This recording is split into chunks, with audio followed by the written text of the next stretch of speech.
कैसा वायरस दुनिया में चल रहा है। आदमी सोचने को मजबूर हो गया है, ये बड़े बड़े बंगले किस बात के, ये धन के अंबार हमने जोड़ रखे हैं किस बात के, किसके लिए, किसके लिए।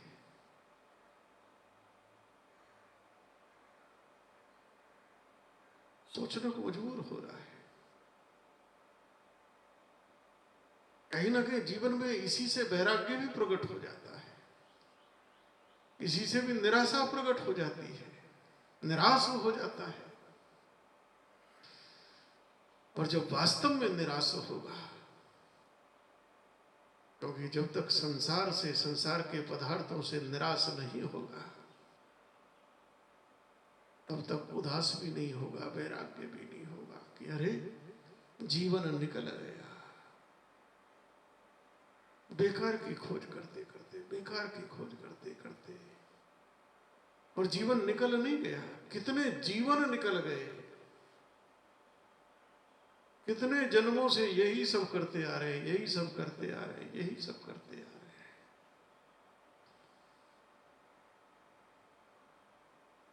लेकिन है वहीं की वहीं, प्यास तो नहीं मिटी।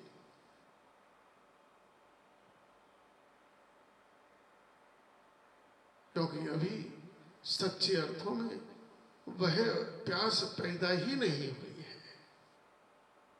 वह प्यास उस दिन पैदा होगी जिस दिन संसार से विरक्ति होने लगे। किस काम का? ये संसार मिथ्या है, जगन मिथ्या, ब्रह्म सत्य, सत्य है, ब्रह्म सत्य है।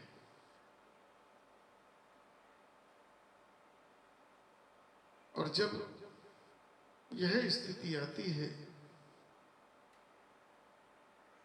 और पता लगता है कि आत्मा जो भूखी है, आत्मा जो अतृप्त है, आत्मा जो अशांत है, वो कैसे तृप्त होगी। उसका भोजन ये नहीं है जो मैं अभी तक करता चला आ रहा था, ये तो व्यर्थ था, बेकार था। ये आत्मा का भोजन नहीं है, ये आत्मा को संतुष्ट करने वाला नहीं है। आत्मा का भोजन तो भजन है, आत्मा का भोजन तो ज्ञान है, आत्मा का भोजन तो भक्ति है।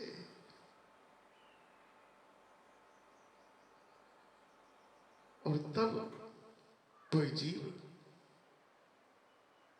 उस भोजन की ओर चलता है जो आत्मा का भोजन है, उसकी खोज करने के लिए चलता है।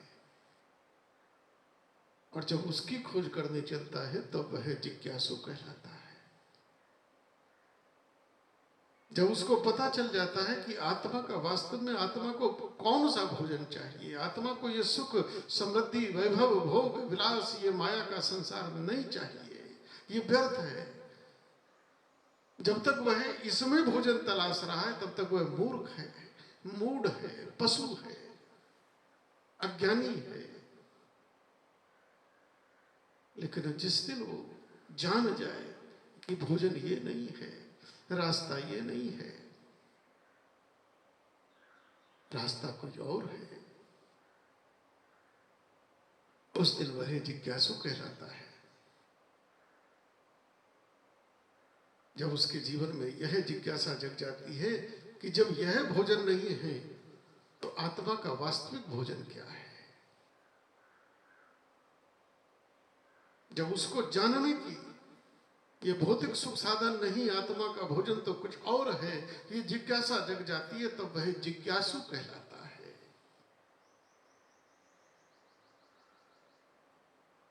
और यही उस भोजन को प्राप्त करने की जब उसके अंदर तड़फ जग जाती है, उस भोजन को प्राप्त करने के लिए उस भोजन के बिना वो बिलखने लगता है, तड़फने लगता है, मचलने लगता है, तो वही आर्त बन जाता है, आर्त। और उस भोजन को प्राप्त करने के लिए जब उस मार्ग की ओर चल देता है, कदम बढ़ा देता है, तो साधक हो जाता है, साधक हो जाता है। साधक उसको कहते हैं संसार के पदार्थों की चाहना करने वाला साधक नहीं होता है।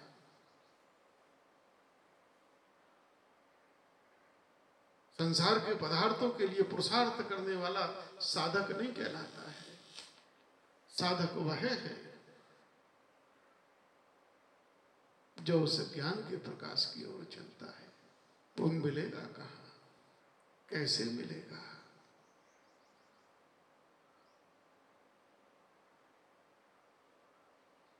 केवल गुरु कृपा ही, केवल सदगुरु के चरणों में ही मिलेगा। इसके अतिरिक्त कहीं नहीं मिलेगा, नहीं मिलेगा, नहीं मिलेगा। वह ज्ञान, वह भोजन, आत्मा का भोजन, वह गुरु कृपा से गुरु के ही चरणों में मिलता है।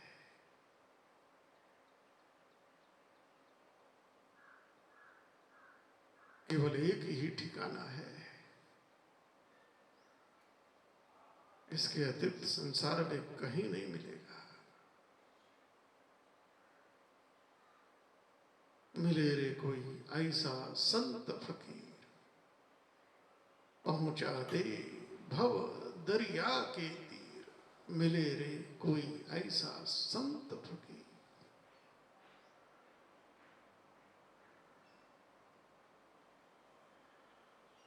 कहत कबीर सुनो है साधु, पार उतर गए संत जना।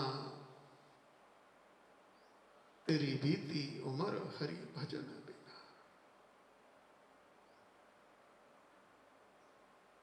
जब जिज्ञासा जगती है, तड़फ जगती है,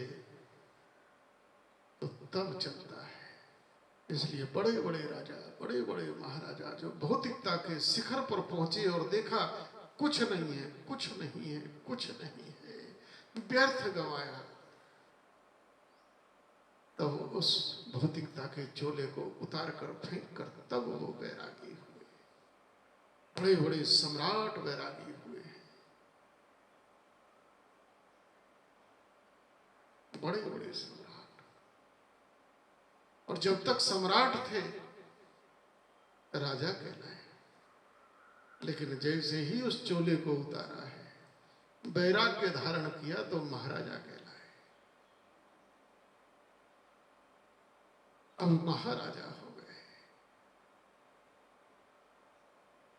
गुरु मिलता नहीं है, गुरु तक जाना पड़ता है। गुरु के पास अथाह है।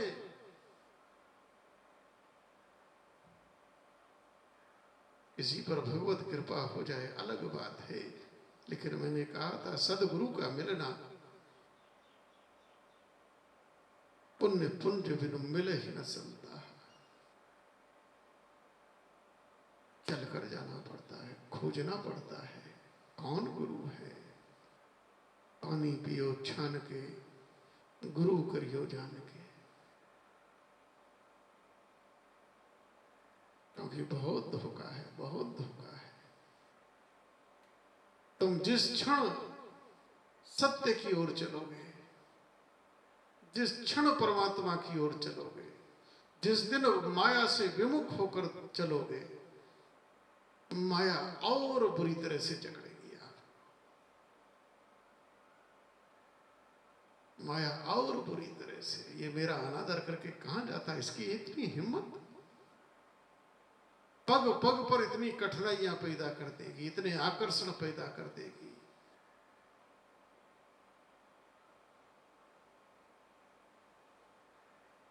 अच्छा, ये गुरु की ओर जा रहा है, सदगुरु की ओर। मैं माया ही गुरु बन जाती हूं। श्री हनुमान जी चले संजीवनी बूटी लेने। ज्ञानी नाम अग्रगण्य, जय हनुमान ज्ञान गुण सागर। जो इतने ज्ञान के सागर थे, अपार ज्ञान का भंडार। ज्ञानियों में भी जो अग्रगण्य हैं, ज्ञानी नाम अग्रगण्यम, ऐसे श्री हनुमान जी भगवत कार्य को चले, राम काज को चले।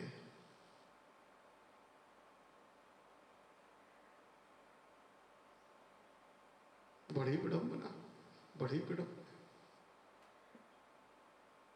काल नेमी आ गया, गुरु बनकर बैठ गया, त्रिकालज्ञ वर्णन कर रहा है, और क्या चाहिए।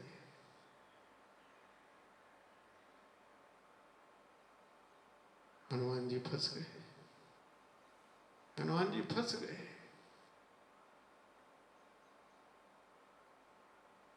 दीक्षा लेने को तैयार हो गए, जिस कार्य से जा रहे थे वो कार्य भी रुक गया, बाधित हो गया। बड़ी विडंबना है। माया अनेक बार सद्गुण का रूप धारण करके आती है। हनुमान जी के जीवन में कुछ यात्राएं हैं। श्री हनुमान जी के जीवन में एक यात्रा यह है कि श्री हनुमान जी जब चले थे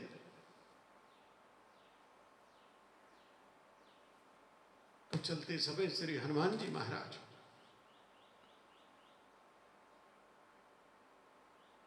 एक यात्रा जो हनुमान जी की है, जब चले तो राम नाम अंकित अति सुंदर प्रभु ने जो मुद्री दी थी, प्रभु का नाम लेकर चले, प्रभु को प्रणाम करके चले थे। और चले भी किधर थे? भक्ति की ओर, सीता की ओर।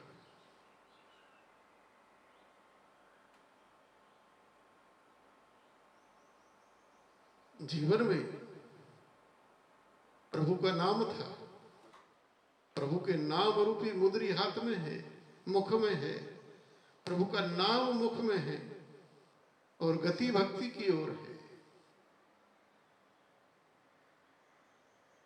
बेशक राम से विमुख चले हों, राम से दूर चले हों, लेकिन जहां चले वहां भी तो राम ही था, भक्ति भी तो परमात्मा ही है। कितनी बाधाएं आई, लेकिन हनुमान जी तो कहीं रुके नहीं। मैनाक ने भी कहा था थोड़ा ठहर जाओ, विश्राम करना।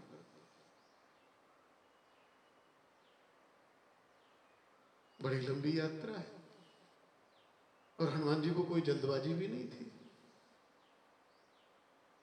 रुक सकते थे, विश्राम कर सकते थे, कुछ क्षण के लिए आनंद कर सकते थे। टाइम टेबल तो था नहीं, लेकिन हनुमान जी नहीं रुके, आकर्षण में नहीं फंसे, माया के जाल में नहीं फंसे, अहंकार रूपी सुरसा के चक्कर में नहीं आए। क्यों? क्योंकि इस समय प्रभु मुद्रिका मेली मुखमाई, मुखमय राम का नाम चल रहा है और गति भक्ति की ओर है, गति भक्ति की ओर है। आकर्षण आए, बाधाएं आई, लोभ आया, क्रोध आया, लेकिन हनुमान जी ने कह दिया राम काज कीने बिना मोहि कहां विश्राम। अगर हनुमान जी एक दो दिन ठहर भी जाते तो क्या था, लेकिन एक क्षण नहीं रुके। लेकिन आज भी तो वही हनुमान जी हैं, और आज समय की बाधा है, आज समय का प्रतिबंध है, क्योंकि सूर्य की किरण से पहले पहले अगर बूटी नहीं आई, संजीवनी नहीं आई,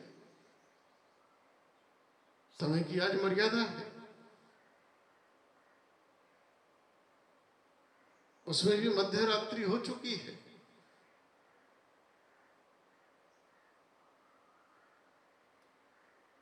लेकिन हनुमान जी तो रुक गए। आज वो सिद्धांत कहां गया कि राम काज बीने कीने बिना मोहि कहां विश्राम। जब तक राम का काज तो आज भी राम का है,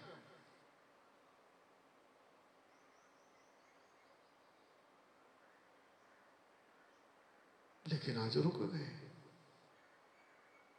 एक कपटी गुरु के चक्कर में।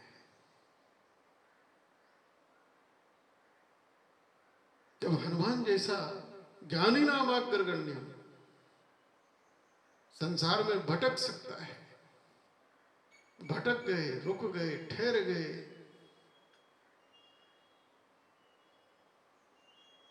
उस कालनेमी के चक्कर में आ गए, तो सामान्य जनों की क्या बात है। आज हनुमान जी केवल इसलिए भटके, इसलिए अटके, क्योंकि जब हनुमान जी प्रभु के पास से चले थे, संजीवनी लेने चले थे, काम तो प्रभु का था, और हनुमान जी अपने बल के अहंकार पर चले थे, समर्पण वो नहीं था। आज मुद्रिका मुख में नहीं थी, आज राम का नाम मुख में नहीं था,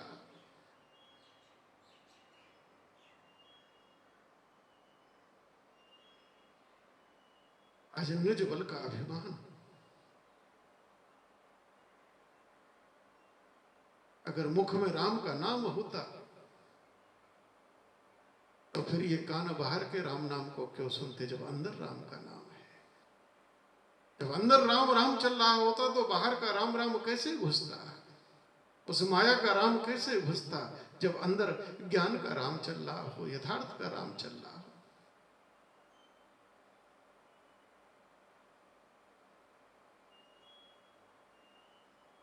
संसार में जब भूख लगती है, आत्मा की भूख का पता लगता है कि आत्मा को क्या भोजन चाहिए और वो भोजन मिलेगा कहां, वो तो संतों की शरण मिलेगा, गुरु की शरण मिलेगा, गुरु की कृपा से मिलेगा। और जब गुरु की ओर कदम बढ़ाता है, सदगुरु की ओर कदम बढ़ाता है, तो कहीं ना कहीं अहम टकराता है। मैं इतना सब कुछ छोड़कर गुरु की ओर जा रहा, मैं गुरु को जाकर इतनी दक्षिणा दूंगा,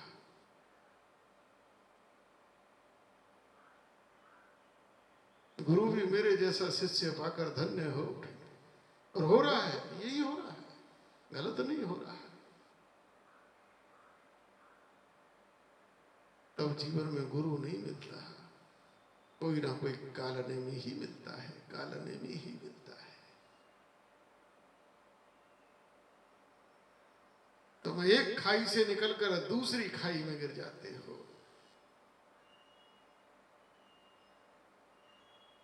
क्योंकि अभी तक संसार का राग छूटा नहीं है, अभी तक तुमने असत्य को पकड़ा हुआ है, झूठ को पकड़ा हुआ है। जब तक असत्य को नहीं छोड़ोगे, सत्य को कैसे पकड़ोगे। जब तक आगे का कदम जमा कर ना रख दोगे तो पीछे के कदम को कैसे उठाओगे।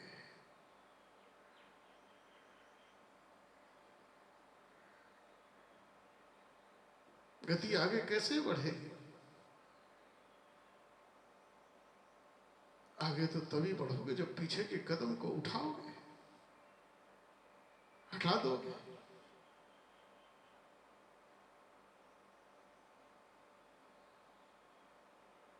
लेकिन अवस्था ऐसी है, अवस्था ऐसी है, ये जो चिड़ीमार होते हैं, बहेलिए होते हैं, पक्षियों का शिकार करने वाले, चिड़ियों को पकड़ने वाले, इनके बड़े अच्छे अच्छे तरीके होते हैं, बड़े अच्छे अच्छे तरीके होते हैं। हमने देखा बंदर को पकड़ते हैं, एक घड़ा लेंगे, उसे मिट्टी में दबा देंगे, घड़े में चना गुड़ रख देंगे, घड़े में जो है सुराई जो होती है छोटे मुंह की, उसको दबाएंगे, जिसका मुख छोटा हो, और उसमें गुड़ रख देंगे, मोटा मोटा गुड़, जितना बड़ा उसका मुंह है उतना ही बड़ा गुड़ का पीस उसके अंदर रहता है। बंदर आएगा, निरीक्षण करेगा, पहले